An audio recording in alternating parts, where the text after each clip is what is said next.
Chris next. And now, if we're correct, do you have any beliefs that we can investigate? Because I'm under the impression that you also would like to talk about what other people believe. Do you have anything that we can chat about? Buttress with, as the other callers just said, buttress with non-theists on this. That, well, again, theists here, allying with atheists in this respect, taking to task young Earth creationists. So why? So are you want to debunk young Earth creationism? Yes. So this isn't a debunking show. We don't just pat each other on the back and just debunk things with each other. I agree with you that young Earth creationism is not well founded. It's not a well founded ideology, and there's a lot of science stacked against it. So we're with you on that. How old do you think the universe is?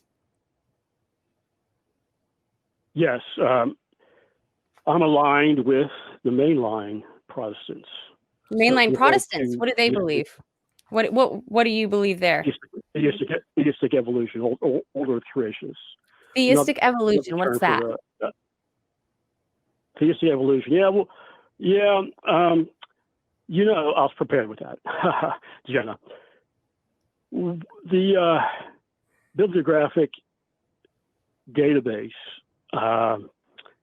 Google Scholar. If you enter theistic evolution, I get 36,600 returns. Like, I don't know, maybe duplicate one page. Do you think that all those theistic evolutionists have the same belief on like the age of the universe and how long life's been on the planet and all that kind of stuff? Yeah, they're all in agreement on that. Yeah, we're in agreement. There's the term. We're in agreement. We are. I'm a geoscientist. What is the agreement? That's kind of what I was asking. What's the agreement on how old the universe is? Because is it also theistic evolution? Maybe I'll make a turn of phrase here. They agree with the biological evolution we know and love, abiogenesis from nearly 4 billion years ago. We know. Okay, they agree with that. But 400 million years ago is abiogenesis. So you're talking 600 million years ago. So life's not been around for billions. Almost getting close to 1 billion years, but not quite. Depending on what you again, it peels back to the first caller. The clays happened around 3.8 billion years ago. No. 3.8 billion? Yes. Where are you getting the statistic from? Google Scholar? No. As a geoscientist, I remember that. So hold on. So you're under the impression that they said there's 36,000 studies under Google Scholar's theistic evolution topic. Is that what you said? Yeah, I think they're from Doctor of Divinity, Master of Divinity types. Yeah. I'm getting confirmation that you may be correct about the 3.8 billion. I don't know how old the Earth is. I just know it's older than 6,000. That's all I know. But I'm curious. I think it really comes down to how you define life, though. Anyway, go on. I'm sorry. I'd like to know what theistic evolution is. Yeah, I gave you the tip that if you go on to Google Scholar. I don't know. Yeah. I'm not going to go Google stuff because I might find something completely different than what you want me to find. Well, I did quickly say that it's maybe if God doesn't have his fingers in life and Earth every nanosecond, meaning he can't off the Big Bang and abiogenesis. So you believe in the Big Bang? Yes. Okay. So but maybe we can question the theistic part. You believe that evolution is how we got here and all that, Big Bang. The theistic part, you believe in a God? Okay. I was thinking that we might approach that. I can quickly say that think about pause here. Turn shroud. I'm sorry, Okay. you're cracking up. Yeah. Is there any way that you can find some better service or something? Because I'm getting crackling right now. Okay. Oh. I said, Better. Thank you. hello. I'm standing up now. Sorry. Thank you. Near a window, rather, and near a window. Okay. Yeah. If we go on to, so pardon, the Turing shroud, and there is empirical papers about the energy that perhaps came from it. One particular one. Energy that wait, what are we talking about? That came from the box. That came from the corpse and supposed resurrection. What corpse? The Turing shroud wrapping Christ's body. Oh, so you're telling us that you believe in God because you've seen this shroud that was said to have touched Jesus? I didn't finish. I didn't finish the apology on the science. I'm sorry. I'm trying to see if we're with you up to this point. One piece of science is that I don't know how many. I think it's like it's up in the trillions of volts. These volts, yeah, trillions of volts that was necessary. This was done by a peer-reviewed paper and it was near gamma rays to create the image on the shroud. So, why would a God have a piece of light on Jesus Christ, from Jesus Christ? He could just raise them anyway. But I think he decided on that energy to make the Turing shroud image. This sounds like speculation. Does that sound like correct to you?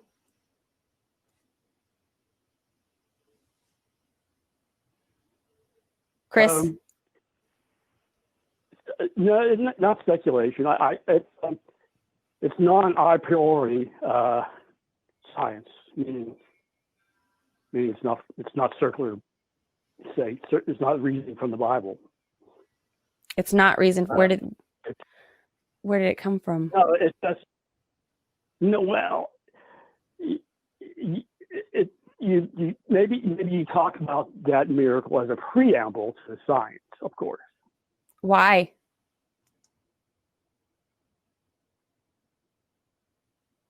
I'm not Roman Catholic, but and what was intriguing to me is that. Oh no! Can you answer my question, please? Go ahead. You said why? Why is it a preamble to science? Oh, it's a preamble to science. Yes, it is. Yeah. Why? Why do you think that? You said obviously, and I don't think that's obvious. So I'm asking. No, well, maybe. I meant to say was the question.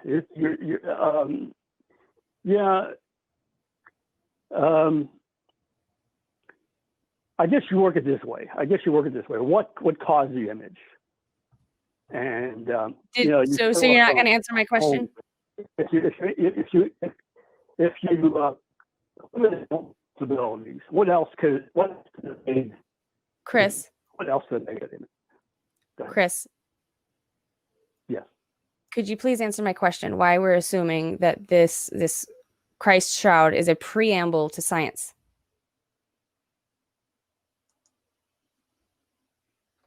The shroud. No, I said that the resurrection is the preamble. How did you conclude this? Why do you believe that? The story in the Bible is a preamble to science. I'm not convinced that that's true. Can you convince me that that is true? With evidence. Yeah. What was during another call when I said when I talked about I might call in about using Turin Shroud as evidence for a God and a divine Jesus Christ. It was Martin Robert who said, that's intriguing, Chris, that you said, and here's what I said to him. He said, that's intriguing. Call him with that data. The data was coins on the eyes were also imaged. And that shot down, I said to Martin that it shoots down the theory where perspiration of the spices cause the image. Because I still don't know why we're assuming that the resurrection is a preamble to science. I really would like to know. What are the supernatural elements of the resurrection that can be verified? I already used with I actually use the phrase preamble to science, where in the Bible, Christ raises Lazarus, and you're not talking about the resurrection, and you're not talking about science, and you're not talking about Chris. You're not talking about the resurrection.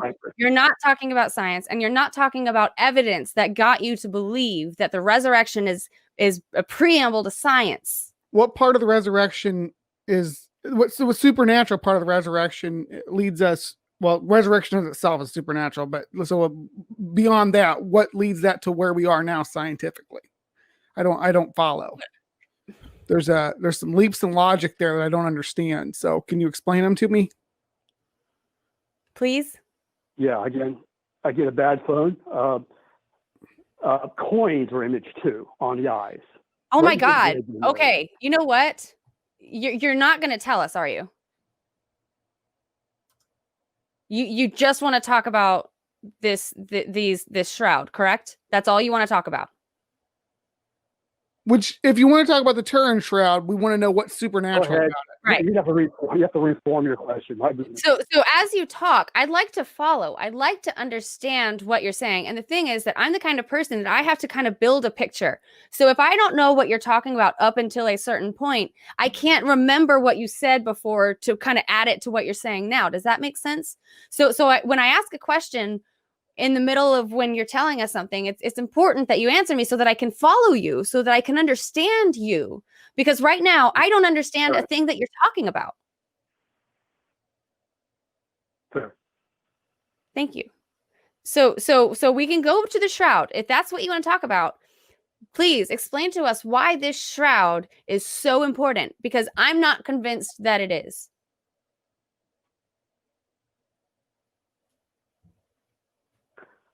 All right, we'll go back to let's go back, please, to the young creation. That's going to be. Oh my God, again, you're literally changing the subject away from anything that I'm trying to talk to you about. Like I'm trying to talk about what you want to talk about, and then you change the subject. You don't have Why are you doing this? You don't have to read this off anything. We'll engage like two people having a conversation, man. We can for better reception. So I'm not reading it. Okay, you know what? So we want to be able to say, oh, let's ask you a question. We'll ask you a question, and then you kind of give us what you believe. Anyway, I know it's later in the show, but I was just I wanted to say the humor that occurred in Talk Heathen. What? It's pithy, and it's just to be warned. When I was on Talk Heathen, talking about young Earth creationism, criticizing young Earth creationism. I want to at least get that in, just to be warned. Why? I don't understand. I thought we were going to talk about young Earth creationism, and then I thought we were going to talk about a shroud, and then I thought we were going to talk about the resurrection. Like, why? What do you want to talk about, bro? Chris, Sorry, I'm I'm gonna done. Well, that was a interject. self-thread, Chris, wasn't I it? need you to listen for a second. you- Chris, As a self-thread, talk about talk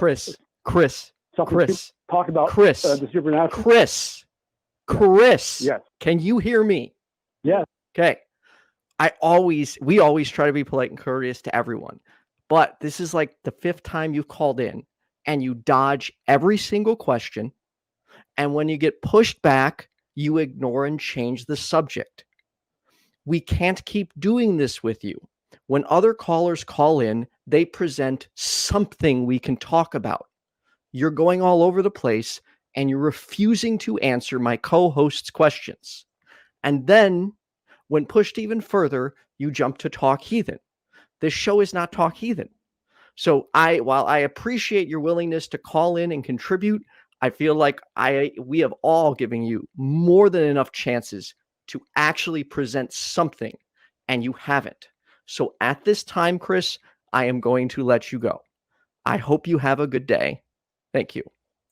Thank you, Chris. I'm sorry we couldn't get through to you. I mean, I obviously need to work on my conversation skills and communication skills, but That was not No. you. You both were so patient and so polite, and I'm sitting here like I was.